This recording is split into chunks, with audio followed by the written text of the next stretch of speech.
मोहसिन नकवी साहब को भी अपनी वजारत अच्छी नहीं लगती, डार साहब वाली ज्यादा अच्छी लगती है। पूरी कोशिश की जा रही है कि उनको बना दिया जाए वजीर खारजा। अगर वो चेयरमैन हो पीसीबी सकता होते हुए इंटीरियर मिनिस्टर हो सकते हैं, तो इंटीरियर मिनिस्टर होते हुए फॉरेन मिनिस्टर क्यों नहीं हो सकते? सरफराज बुगटी साहब भी यही कर रहे हैं, पिछले दौर में सादिक संजरानी साहब ने ये किया। बात यह है कि बलूचिस्तान का इंचार्ज कौन है? वजीर आला है, जी। टॉप कमांडर है, डीजी आईएसआई है, फील्ड मार्शल साहब खुद है, इंटीरियर मिनिस्टर है, वजीर आजम है। एक शख्स के जिम्मे लगाए, वो बैठ के सारी इन एजेंसियों का जायजा ले, भाई आपकी इंटेलिजेंस का क्या हुआ है?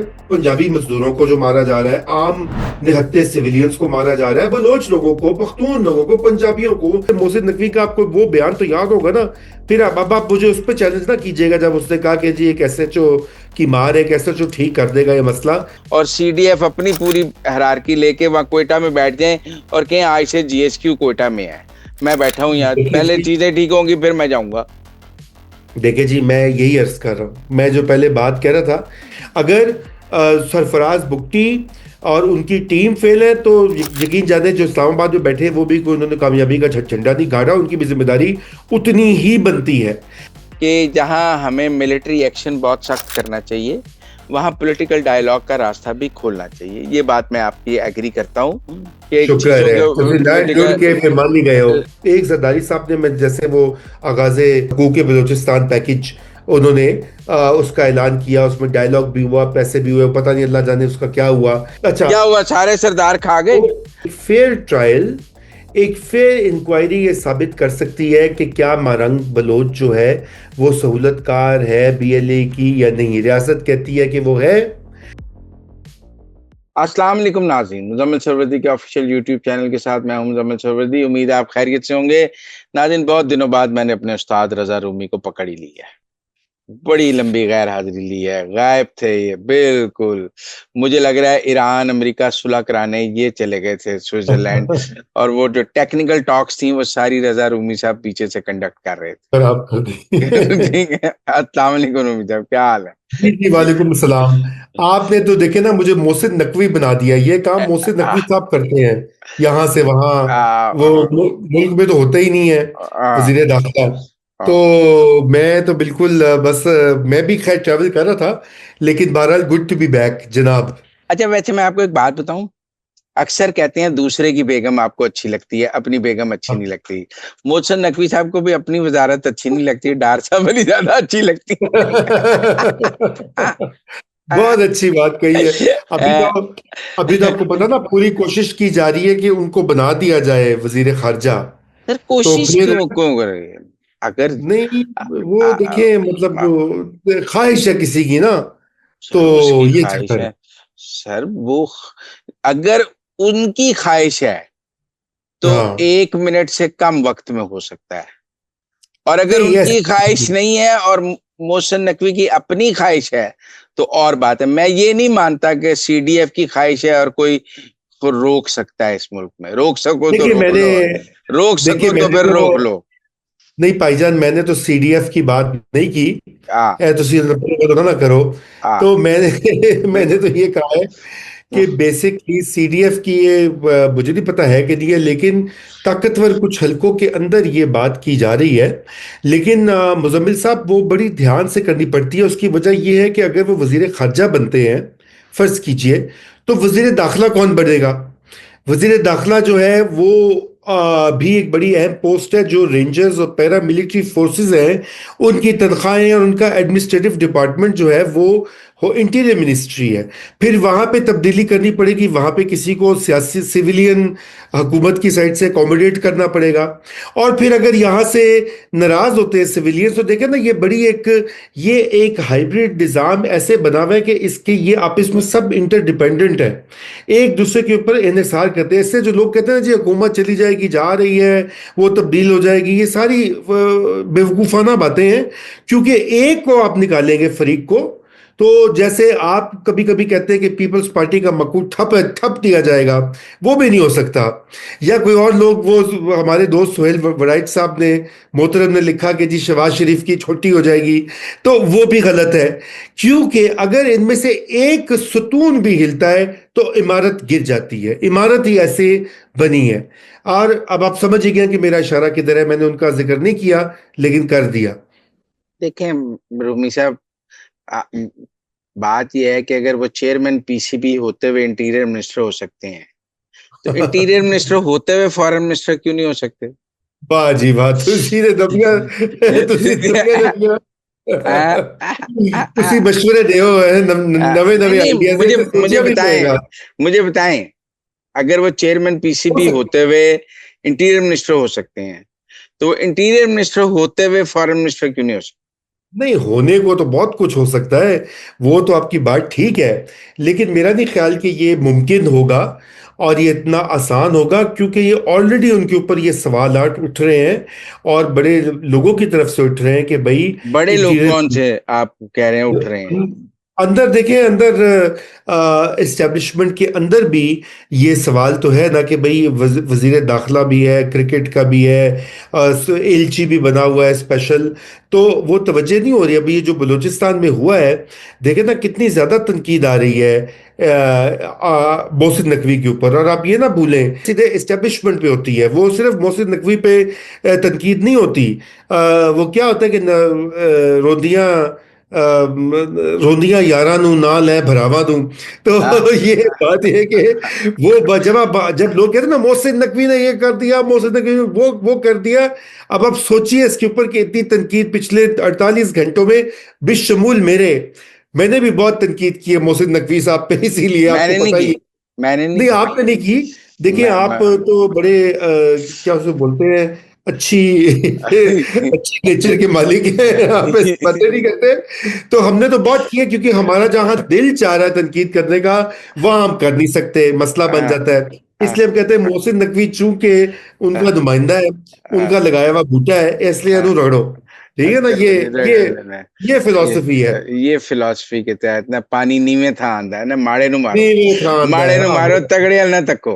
बस बस बस बस, ਅਸੀਂ ਵੀ ਸਿੱਖ ਗਏ ਨਾ, ਗੋਰੇ ਹੀ ਹੁੰਦਾ ਹੈ ਨਾ ਫਿਰ। जगह रह तो गया। हाँ, क्योंकि देखे ना बलूचिस्तान च जेड़ा हो रहा ना, वो मतलब एक किस तरह हो सकता है कि दुनिया में आपका स्टेचर आ जाए कि आप अमन पसंद हैं, आप मीडिएटर हैं, सालिस हैं, और आप इतनी बड़ी सुपर पावर और ईरान जैसी बड़ी मिडिल पावर का आप इसमें समझौता करवा रहे हैं, और अपने मुल्क में आपका ये हाल है कि वहां पे आप लगे हुए हैं अच्छा काम करने, और आपकी सिक्योरिटी नाकिस है, या आपकी इंटेलिजेंस नाकिस है, या आपकी अरेंजमेंट ठीक नहीं है, कि यहाँ पर आके बेचारे पुलिस वाले 4 घंटे वेट करते रहे कि उनको बैकअप आए, गोलियां आए, ड्रोन आए, सपोर्ट आए। नहीं तो और वो बैकअप मोहसिन नकवी ने भेजना था या सरफराज बुगटी ने भेजना था? नहीं, सरफराज बुगटी ने बेचना था, वो तो है। मैं ये नहीं कह रहा कि सारी, देखिए जिम्मेदारी नहीं, जिम्मेदारी बनती सरफराज बुगटी की है। हम्म, ऑल सेड एंड डन, वो आपकी बात दुरुस्त है, और हम्म। मैं बिल्कुल उसे, लेकिन इस वक्त सवालात तो उठ रहे हैं ना मुजम्मिल साहब। नहीं नहीं, देखिए, मैं सवाल समझता जब हूँ उठते हैं तो फिर ज्यादा सवाल सरफराज बुगटी पे उठने चाहिए या ज्यादा मोहसिन नकवी पे उठने चाहिए? दोनों पे उठने चाहिए। उसकी वजह यह है कि बलूचिस्तान में सिर्फ सूबाई हुकूमत नहीं ऑपरेट करती, सिर्फ सूबाई पुलिस ऑपरेट नहीं करती, वहाँ पे फेडरल एजेंसीज जो है बेतहाशा, जो आईजीएफसी जो है, एफसी पूरी की पूरी, वो इंटीरियर मिनिस्ट्री का उसमें रोल बनता है। और जब ये पहले भी वाकयात हुए। रूमी साहब, जी, जी दसो। एफसी इंटीरियर मिनिस्टर ਦੇ ਮੁਤਾबिक ਹੁੰਦੀ है। नहीं नहीं ਮੇਰਾ नहीं, मतलब ऐसे तानू गुस्सा है मुझसे नकवी दे मैं मान लेना सी काट लेने लेकिन मेरा मतलब है बेचारी ऐप से मुझसे और नकवी समझ गए ना फिर, समझ गए ना, जितने जितने गुस्सा निकलना होता है नहीं कह सकते। तो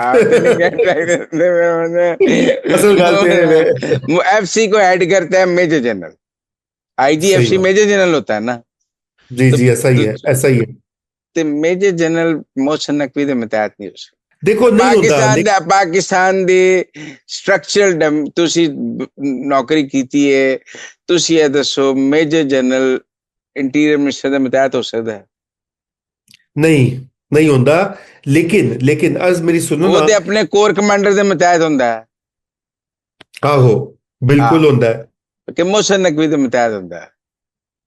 यस, और कोर कमांडर ਦੇ ਮਤਹਿਤ ਵੀ ਹੁੰਦਾ ਹੈ ਨੰਬਰ 1। हाँ। ਲੇਕਿਨ ਉਹਦੀ ਜਿਹੜੀ ਤਨਖਾਹਾਂ ਸ਼ਾਵਾਂ ਨੇ ਨਾ, ਉਹ ਇੰਟੀਰੀਅਰ ਮਿਨਿਸਟਰੀ ਤੋਂ ਆਉਂਦੀਆਂ ਨੇ। ऐ तो तुसी एनजी के वो के स्टेट बैंक तो आंदी है, नहीं तो गवर्नर स्टेट बैंक ने बनाया ਨਹੀਂ है। कोई ਨਹੀਂ, गल ना हुई ना। Current department. ਹੁਣ ਤੁਸੀਂ ਚਾਹੁੰਦੇ ਹੋ ਕਿ ਮੈਂ ਵੀ, ਫਿਰ ਜੇ ਚਾਹੁੰਦੇ ਮੈਂ ਖੁੱਲ ਕੇ ਗੱਲਾਂ ਕਰ ਲੈਣਾ, ਫਿਰ ਚੈਨਲ ਦਾ ਤੁਸੀਂ ਜ਼ਿੰਮੇਵਾਰੀ ਲੈਣਾ, ਮੈਂ ਤੇ ਟੁੱਟ ਜਾਣਾ ਬਾਹਰ। मैं नाला जना। ठीक है ना। ਇਸ ਵਾਸਤੇ ਗੱਲ ਕਰਨ ਦਿਓ, ਲੱਗੀ ਲਿਪਟੀ ਹੀ ਗੱਲ ਕਰਨ ਦਿਓ। ਅੱਗੇ ਨਾ, ਅੱਗੇ ਨਾ ਜਾਵੋ। ਜਿੱਥੇ ਜਾਣਾ वैसे मैं पूछा कि हमारे बहुत देखें पाकिस्तान की, देखें आम आदमी को भी ये बात पता है जो मैं और आप कर रहे हैं, कि आपका जी ख्याल है कि इतनी बात, तो मेरा मतलब है कि पाकिस्तान के आम आदमी को भी पता है ना बलूचिस्तान के हालात, वहां पर सिक्योरिटी की जिम्मेदारी किसकी है। मतलब मेरा एक व्यू है कि जो भी प्रो स्टैब्लिशमेंट ग्रुप बलूचिस्तान में ऊपर आता है, वो बाकी सारे प्रो एस्टेब्लिशमेंट्स को खुदे लाइन लगा देता है, या जो भी प्रो पाकिस्तान ग्रुप बलूचिस्तान में ऊपर आता है, वो बाकी प्रो पाकिस्तान को खुदे लगा देता है, क्योंकि वो समझता है मेरी बारी लग गई है, मैं अपनी बारी अच्छी तरह ले लूं। सरफराज बुगटी साहब भी यही कर रहे हैं, पिछले दौर में सादिक संजरानी साहब ने ये किया। जिसको भी एस्टेब्लिशमेंट एक दफा बलूचिस्तान में ऊपर लाती है, वो बाकी सारों को साइडलाइन कर देता है। देखिए मुजम्मिल साहब, मैं आपको बताऊं कि मैं आज ये इसके ऊपर एक और प्रोग्राम में ये सवालात पूछ रहा था, और मैं खुद जवाब देने से कासिर हूं।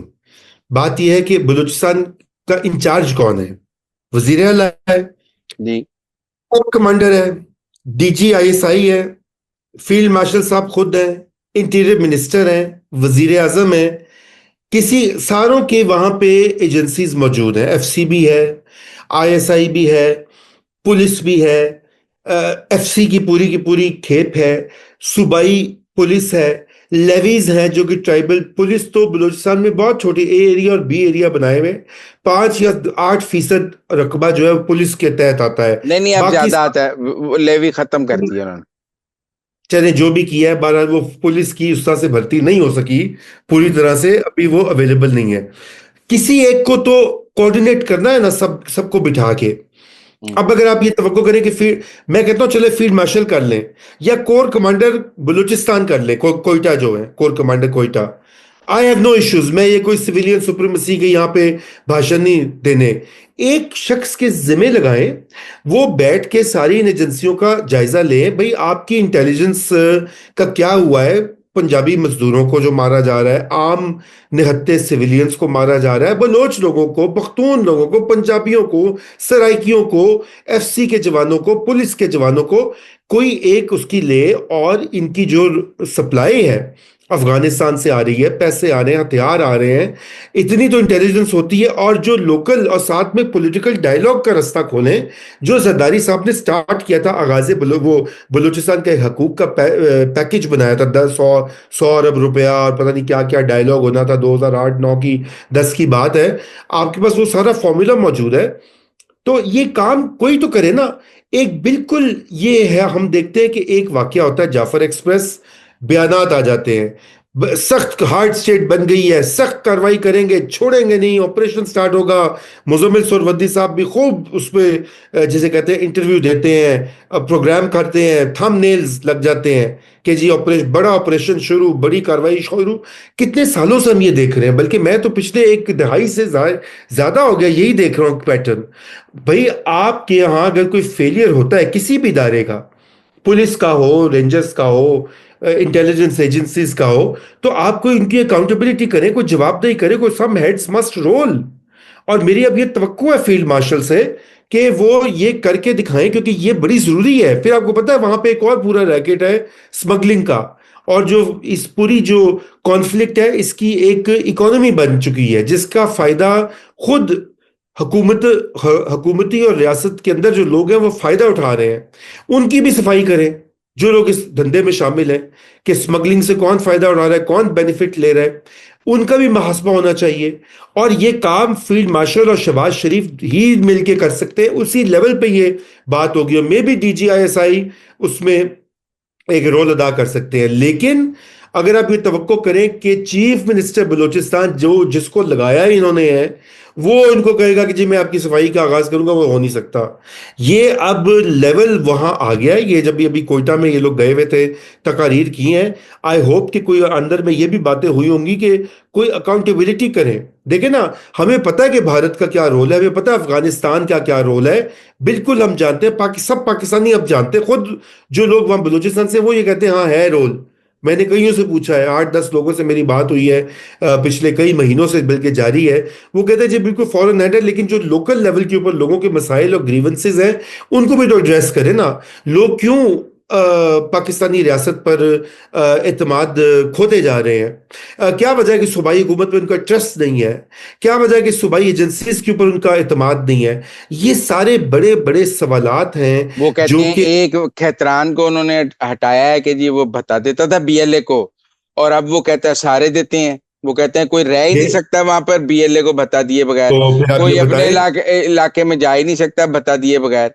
तो अब तो फिर जब ये क्या पाकिस्तान की इंटेलिजेंस एजेंसीज को नहीं पता कि वहां से आप भत्ता दे रहे हैं बीएलए को?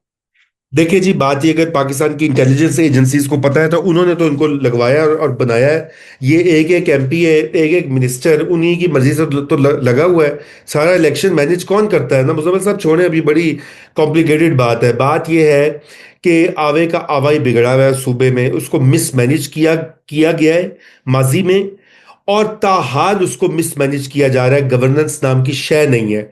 यूं तो पाकिस्तान में बड़ी कमजोर है, लेकिन चले कम से कम बाकी सूबों में आपको कोई ना कोई एक लेवल पे दिखाई तो देती है ना कि वहां का चीफ मिनिस्टर, कैबिनेट और ब्यूरोक्रेसी बाइख्तियार है। यहाँ पे तो बिल्कुल ही उलट अंधेर नगरी चौपट राज वाला मामला है।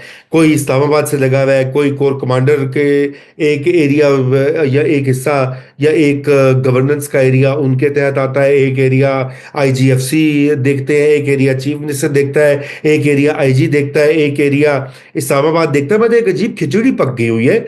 इतनी अहम सूबा, पाकिस्तान की तकरीबन आधा रकबा बलूचिस्तान है, 45% टेरिटरी है, और ये कि वहां पे आपकी सीपेक है, वहां पे आपकी फॉरेन इन्वेस्टमेंट है, अफगानिस्तान ईरान के बॉर्डर्स हैं, आपकी ग्रेट गेम वहां पे खेली जा रही है, तो ये तो टॉप प्रायोरिटी होनी चाहिए रियासत की।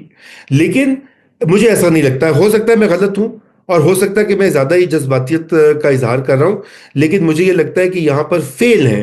अगर सरफराज बुगटी और उनकी टीम फेल है तो यकीन जाने जो इस्लामाबाद में बैठे हैं वो भी कोई उन्होंने कामयाबी का झंडा नहीं गाड़ा, उनकी भी जिम्मेदारी उतनी ही बनती है।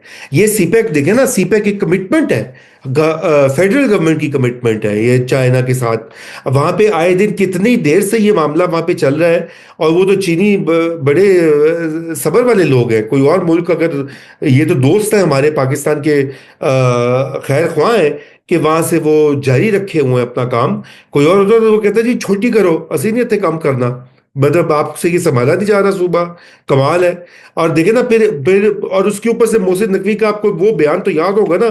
फिर अब आप मुझे उस पर चैलेंज ना कीजिएगा जब उसने कहा कि जी एक एसएचओ की मार है, एक एसएचओ ठीक कर देगा ये मसला।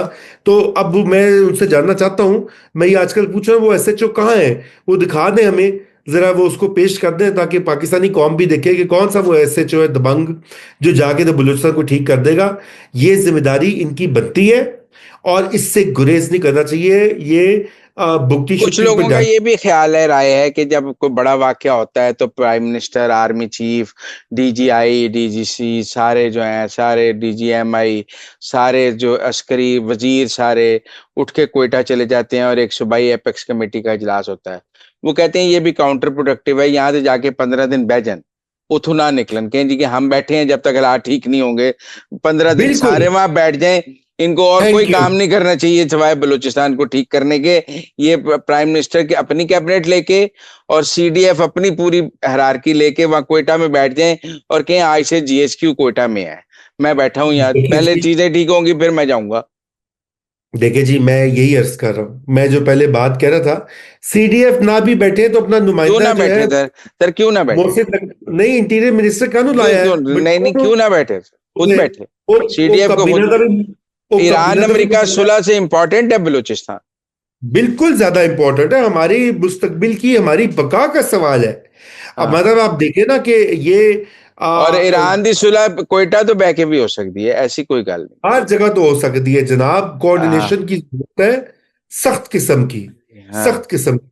क्योंकि इस वक्त बड़ा ही अजीबो गरीब मामला बना हुआ है मुजम्मिल साहब। We are in a very tight spot है। जो ये हुआ है पिछले दिनों, और जिस धड़ल्ले से हुआ है, जिस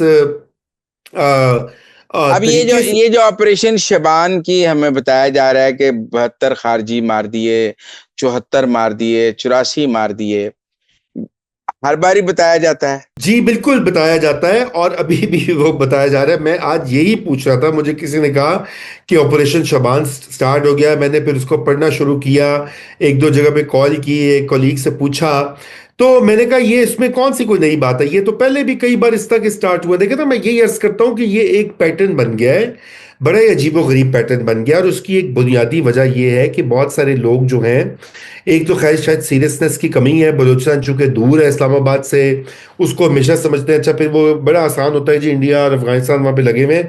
बिल्कुल लगे हुए हैं, लेकिन उसका भी सद्देबाब किसने करना है ना, मैंने आपने तो नहीं करना। उसका सद्देबाब अगर फॉरेन इंटरफेरेंस हो रही है, नेशनल सिक्योरिटी को खतरा है, तो किसने करना है मुजम्मिल साहब? वो भी तो फेडरल गवर्नमेंट ने करना है। देखिए ना, ये तो फेडरल सिक्योरिटी इशू है। आप देखिए श्रीलंका में तमिल और सिरालीज के दरमियान 29 28 29 साल ये बगावत चली है, आखिर उसको कुचला, उन्होंने उसका हल निकाला। पाकिस्तान की आयरलैंड। मदद से कुचला। जी पाकिस्तान हेल्प बिल्कुल, देम, क्योंकि इंडिया करा रहा बिल्कुल, था, और बिल्कुल। पाकिस्तान हेल्प देम, पाकिस्तान ने कुचला। पाकिस्तान ने मदद की। अच्छा, आयरलैंड में बरतानिया ने बिल आखिर काबू पाया दहाइयों के बाद, लेकिन पाया। आप देखिए कोलंबिया में हुआ, पेरू में हुआ। ये अभी अच्छा एग्जाम्पल तो नहीं लगता, लेकिन आप देखें ना, हमारे पड़ोस में भारत ने पहले क्या किया, खालिस्तान की मूवमेंट जो थी और सिखों के साथ जो किया, उसका भुगता इंदिरा गांधी ने। इंदिरा गांधी को उसके गार्ड ने कत्ल कर दिया। फिर राजीव गांधी को आपको याद है कि वो जो ये थी तमिल, एक वो खातून, यहाँ पर जो भी तो उन पे हमला हुआ, वो उसको भी एलिमिनेट कर दिया। और फिर कश्मीर में जिस तरह उन्होंने ये किया हुआ है, देखे ना, हालांकि दोनों में कोई मवाजना नहीं है। बलूचिस्तान पाकिस्तान का हिस्सा है, कश्मीर एक मुतनाज़ा इलाका है, लेकिन उस मुतनाज़ा इलाके के ऊपर भी भारत ने वहां पे कितनी वो क्या नहीं, हम कहते हैं, पर रूमी साहब, मुझे आपसे गिला है। जी इस वक्त इंडियन के पंजाब में 54,000 जो है, उन्होंने लोग खालिस्तानी पकड़े हुए हैं, जो विदाउट ट्रायल वहां पे उन्होंने बंद किए हुए हैं। ठीक है। देखिए जी, मैं मेरी बात आपको। सुनिए, 54,000 ये फिगर इंटरनेशनली कोट होता है ना, कि उनके 54,000 जी उन्होंने नौजवान जो खालिस्तान से रिलेटेड थे, उन्हें उन्होंने गिरफ्तार किया हुआ है। इवन कश्मीर के यासीन मलिक से लेके सारे लोग उन्होंने गिरफ्तार करके बंद किए हुए हैं, बगैर ट्रायल के, सब कुछ। या ये जरा पकड़ते हैं हमारे कि जो ये लोग जो हैं पाकिस्तान में फर्स क्रिएट कर रहे हैं, तो साथ ही रजा रूमी जैसे लोगों को प्रॉब्लम पैदा हो जाती है। वो बोलना शुरू कर देते हैं, वो कहते हैं ना करो ना करो, ये सन ऑफ द सॉइल है। मेरा मतलब है कि वो हमारी सॉइल को ऐसी तैसी बेरी जा रहे हैं, तुम कह रहे हैं नहीं, रियायत करो, रहम दा सलूक करो। देखो, ਤੁਸੀਂ ਜਾਣ ਕੇ ਗੱਲ ਕੀਤੀ ਹੈ ਤਾਂ ਕਿ ਕੋਈ ਇੱਥੇ ਵੱਡਾ ਹੋਵੇ। ਦੇਖੋ ਜੀ, ਮੈਂ ਇਹ ਇੱਕ ਅਲੱਗ मौजू है, इस उत्ते भी गल हो जाएगी इंशाल्लाह, तफसील में करेंगे। लेकिन आपको मैं अर्ज ये करना चाहता हूं कि जो 2 नंबर लोग हैं ना, वो उनको आजाद छोड़ देती है रियासत। ठीक है, अच्छा। जो ह्यूमन राइट्स एक्टिविस्ट होते हैं, वकील हो गए, पॉलिटिकल वर्कर हो गए, उनको डक डक के कुट कुट के चाटते हैं। अब ये जो तालिबान की पूरी खेप इस वक्त पाकिस्तान पे हमला आवर हो रही है, ये टीटीपी का चूंकि लिंक है, अब लिंक बन गया बलूचिस्तान के साथ। इन सारों को छूट किसने दी? देखे ना, पहले तालिबान को बनाया, यहाँ पे कोयटा शूरा पूरी एग्जिस्ट करती रही, वो उनको संभाल के रखा कि जी एक दिन आएंगे हमारे वो, जब बुढ़ापे का सहारा बनेंगे, वो जैसे औलाद को जवान करते हैं। और उन्होंने आंखें दिखा के अपने ही बनाने वालों को इस वक्त वो तो उनके दुश्मन हो गए या तो कई कई औलाद नाफरमान भी निकल आती है, वो हाँ अब्बे को हाथ निकलती है। कई कई बच्चे अब्बू का कत्ल कर देते हैं कि अब्बा हाथ से मार देते हैं, दिखा दे बिल्कुल जी जी, ऐसे होते हैं, बड़े होते हैं। तो अ, मैं अर्ज ये कर रहा हूँ कि टीटीपी का भी यहाँ पे लोगों को, यहाँ पे उनको रखा गया, वो जो एक उनका नुमाइंदा होता था, स्पोक्स पर्सन होता था वो, अब उसको भी यहाँ से बिल्कुल रिलीज करवाया गया। तो मैं ये एक बड़ी लंबी कहानी बन जाएगी, क्योंकि अगर आपने इंसाफ के साथ, बराबरी के साथ ये सलूक करना है, तो फिर इक्वालिटी लाइए। सिर्फ ह्यूमन राइट्स एक्टिविस्ट को आप इसलिए नहीं कर सकते, या मारंग बलोच को आप नहीं ढक सकते इसलिए कि अभी वो आपको पसंद नहीं आ रही, कल को वो आपके काम आएगी तो आप उसको बाहर निकाल लेंगे। ऐसे तो नहीं होता ना फिर। बहरहाल ये लंबी बहस हो जाएगी। Coming back to the topic, इस वक्त मैं आपको नहीं, जब एग्जांपल। महारंग जो है जाफर एक्सप्रेस के हाईजैकर्स की लाशें लेने पहुंच जाए तो फिर हम क्या कहें, उसको सलाम पेश करना शुरू कर दें? नहीं, सलाम नहीं पेश करें। देखिए वो, मैं उसकी तायद नहीं करता। हमारी पहले भी इस पे गुफ्तगू हुई थी। मैं उसके कॉन्डक्ट की तायद नहीं करता, लेकिन मैं समझता हूं कि मारंग बलोच ने हथियार नहीं उठाए हुए। वो नहीं सर, एक अगर आप हथियार ना भी उठाएं, लेकिन अगर आप हथियार उठाने वालों के फैसिलिटेटर हैं तो आप बुनियादी तौर पे बराबर के मुजरिम हैं। देखिए ना, देखिए, सहूलतकार भी उतना बड़ा मुजरिम है जितना बड़ा जुर्म करने वाला है। नहीं देखिए, ये पहले तय होना बाकी है कि वो सहूलतकार है या नहीं है। चर्चा वो वो भी जाफर कहती है एक्सप्रेस वो के नहीं है। देखिए, दो बातें मैं आपसे कहता हूँ। जब पाकिस्तान ने ईरान पर मिसाइल मारा और जी वहां पर बलोच टेररिस्ट हाइडआउट्स को निशाना बनाया, तो उसने कहा उनके वर्षा तो इस्लामाबाद प्रेस क्लब के बाहर बैठे हैं मिसिंग पर्सन के तौर पे। एक वो उनको लेके बैठी हुई थी जो बलूचिस्तान में टेररिस्ट हाइडआउट में थे। और फिर वो जाफर एक्सप्रेस के हाईजैकर्स के को कहती है मैं उनकी वारिस हूं। तो मेरा मतलब होर की सबूत दे दिए तानू, तुसी नहीं मनना, ताड़ी नहीं मर्जी। नहीं नहीं नहीं, मैं देखो देखो असी इस मौजू पे ना, ये बड़ा लंबा और पेचीदा मौजू है, फिर इसमें हाँ हमारा सारा वो हो जाएगा। हाँ सारी बात इस पे आ जाएगी कि हम मारान के ऊपर गुफ्तगू शुरू कर देंगे फॉर एंड अगेंस्ट। ये बात नहीं है। बात इतनी सी है कि एक फेयर ट्रायल, एक फेयर इंक्वायरी ये साबित कर सकती है कि क्या मारंग बलोच जो है वो सहूलतकार है बीएलए की या नहीं। रियासत कहती है कि वो है, और उसके लिए रियासत को प्रूव करना होगा। जिस तरीके से उसका केस अभी किया गया है, उसकी पैरवी की गई है, जिस तरह से उसको जज ने उसको पे फैसला दिया है, उस पे बहुत सारे शकों को शुबात आप छोड़ दें, हर सर, किसी ने वो उठाया। जिसको भी सजा देंगे ना वो यही कहेगा शकूक व शुबात है। कभी किसी ने कहा है कि मुझे ठीक सजा हुई है? छोड़ें देखिए यार, देखिए मुजम्मिल साहब, ये मतलब ये कोई मुझे बता दें नहीं नहीं दुनिया देखिए में इस कोई एक ट्रायल जिसमें बता दिया हो कि बड़ी ठीक सजा हुई है। मेरा नहीं मतलब देखिए आफिया इस सिद्दीकी को हम कहते हैं ठीक सजा हुई है। मेरा नहीं मतलब मैं देखिए फिर 100 मिसालें दे दूंगा नहीं ठीक सजा। वो तो नहीं जेडे नहीं ग्रूमिंग गैंग वाले ने वो भी कहते ने सी बेगुनाह सानू गलत सजा हुई है। नहीं, अस्तगफिरुल्लाह, कितने तुम मुकाबला लेके बह गए हो। मेरा ये ज्यादा, ये मुजम्मिल ये साहब शरारत कर रहे हैं आप। देखिए देखिए मैं आपसे मैं अर्ज ये करता हूँ कि मेरी अर्ज सुनिए ना। देखिए बात ये है, इतनी सी मेरी हम्बल गुजारिश है आपसे कि एक फेयर ट्रायल से, और इस वक्त जो लोग डायरेक्टली, देखिए जब आईआरए की मूवमेंट जारी थी, आयरिश रिपब्लिकन आर्मी, बरतानिया के खिलाफ कई दहाइयां उन्होंने लंदन में धमाके किए, यूके के इलाकों में धमाके किए। तो उसके दो प्रॉन्ग्स थे। एक पर वो जाकर उनको, जैसे ऑपरेशन अभी होते हैं, वो जाके पकड़ते थे, अरेस्ट करते थे, मारते थे। दूसरा ये होता था कि जो उनमें से सियासी लोग हैं उनसे बातचीत का दरवाजा सीक्रेटली या खुले जारी रहता था।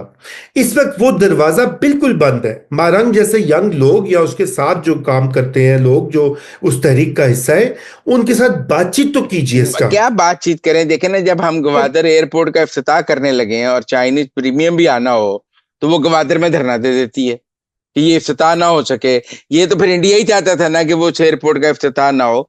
मेरा मतलब है कि कुछ एक्ट्स आपको बड़ा क्लियर बताते हैं कि ये किसके लिए काम हो रहा है। मेरा मतलब है कि देख आप मेरी बात समझे, वो कोई रियासत पाकिस्तान के, वो कोई बलोचों के हकूक के लिए काम नहीं कर रही थी।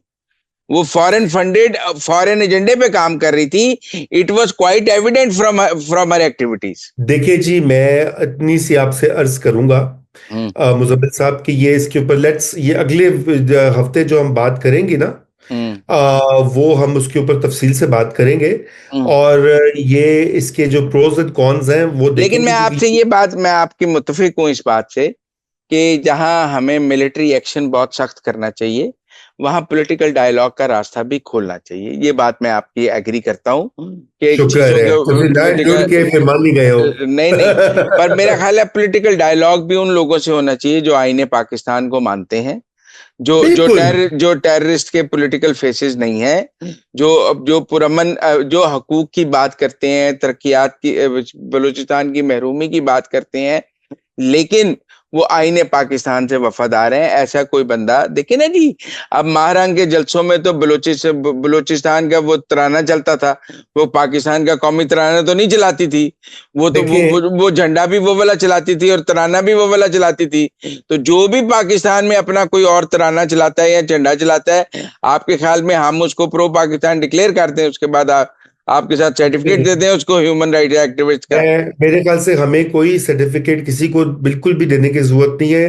पाकिस्तान में जो शख्स पैदा हुआ है ना मुजम्मिल साहब, जो पाकिस्तानी शहरी है ना, आइन उसके हकूक को गारंटी करता है, उसको आज़ादी इजहार भी है। और अगर उसने कोई गलती की है और वो साबित होती है अदालत में, तो वो हक, वो सज़ा भी उसका मिलती है। लेकिन यहाँ पर हमारी रियासत ने हमेशा इस तरह का काम किया। देखिए, नवाब अकबर बुगटी जो हैं, वो आइन के वफादार रहे, बल्कि सीएम रहे, गवर्नर रहे, फेडरेशन के साथ पाकिस्तान की रियासत के सबसे अहम तरीन बलूचिस्तान में नुमाइंदे थे। मगर क्या किया उनको, जनरल मुशर्रफ को गुस्सा आया, क्या हुआ उस वक्त के एस्टेब्लिशमेंट को उन्होंने पकड़ के उसको मार दिया। ये मसला उसी वक्त स्टार्ट हुआ, 20 साल पहले, एग्जैक्टली 20 साल हो गए हैं। ये होता ही ना स्टार्ट, अच्छा हो भी गया था तो दो मौके आए। एक जरदारी साहब ने, मैं जैसे वो आगाजे, वो क्या हकूक बलूचिस्तान पैकेज, उन्होंने उसका ऐलान किया, उसमें डायलॉग भी हुआ, पैसे भी हुए, पता नहीं अल्लाह जाने उसका क्या हुआ। फिर नवाज खा गए शरीफ ने, सारे सरदार। अच्छा, क्या हुआ, सारे सरदार खा गए। तो, एना दे तो पैसे देखो, एना, और एक, इनके इलाके देखो, और फिर नवाज इनके शरीफ बच्चे ने, देखो, और इनके कबीले के बच्चे देखो। नहीं देखिए मेरी बात सुनो ना, फिर वो ये काम जो है ना, फिर उन्हीं को दोबारा रियासत इंगेज करती है, रियासत भी ये तो खिलाती है, मेरा ख्याल है बातें उनको, आप करती है। बलूचिस्तान का आम नौजवान इतना पढ़ लिख गया है कि अब इन सरदारों को एंगेज करने की जरूरत नहीं है। आपको डायलॉग बलूचिस्तान के नौजवान से करना पड़ेगा, बात उससे बस, करनी पड़ेगी। अब ये एब्सोल्युटली। पथेटिक सरदार, ये जो मैंगल शैंगल आके हमें इस्लामाबाद में समझाते हैं ना कि हम हैं बलूचिस्तान के ठेकेदार, ये कोई ठेकेदार नहीं है। अब आप एक फेयर इलेक्शन करा दें, इनकी जमानतें भी जब्त हो जाएं। नहीं, वो तो बात दुरुस्त है कि वो इररेलेवेंट होते जा रहे हैं, बल्कि हो चुके हैं।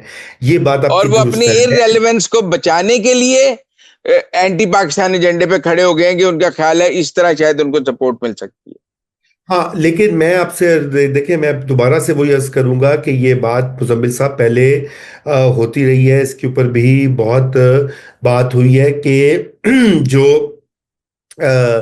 कोशिशें की गई, नवाज शरीफ साहब के ऊपर तो एतमाद था बलूच रहनुमाओं को, उन्होंने आगाज भी किया। बल्कि आपको पता है, डॉक्टर मालिक ने, मेरी तो उनसे बात भी हुई थी कई बार, एक बार तो मैंने उनको ऑनलाइन भी रिकॉर्डेड है, मैं आपको भेज दूंगा।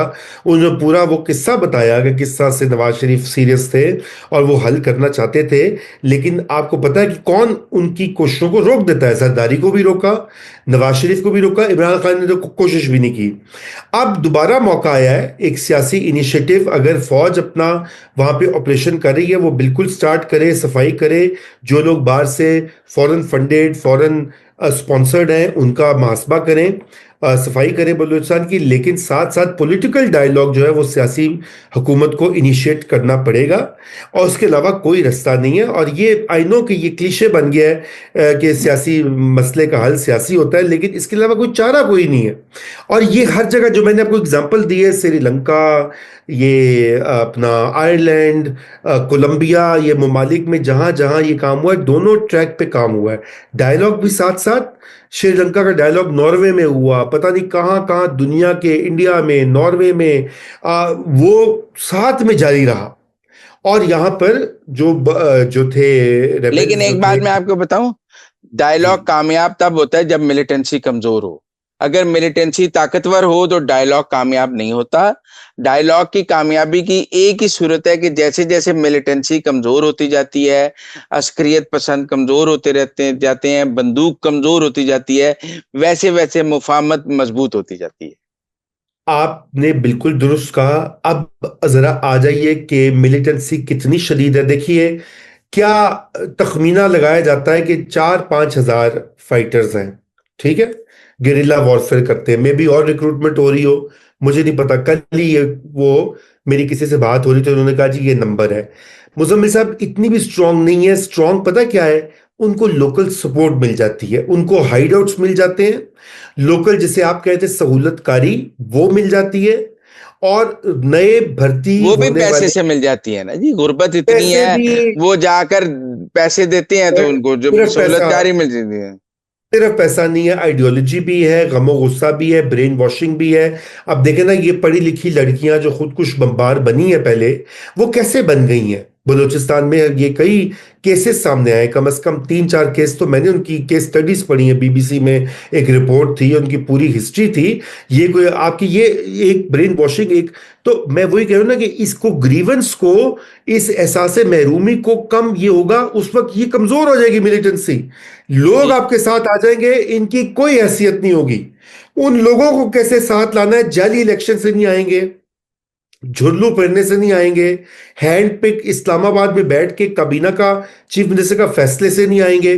जो अभी इस वक्त बलूचिस्तान में हुकूमत है उसको कोई नहीं मानता और कोई इसको सीरियसली नहीं लेता, ये प्रॉब्लम है। और जिस दिन वो लेना शुरू करेंगे, फिर उस दिन आप चीफ मिनिस्टर को भी मुर्द इल्जाम या जिम्मेदारी उन पर डालिएगा। अभी तो उनको कोई, नो बडी टेक्स हिम सीरियसली। प्रॉब्लम यहां पे ये आ रहा है जी।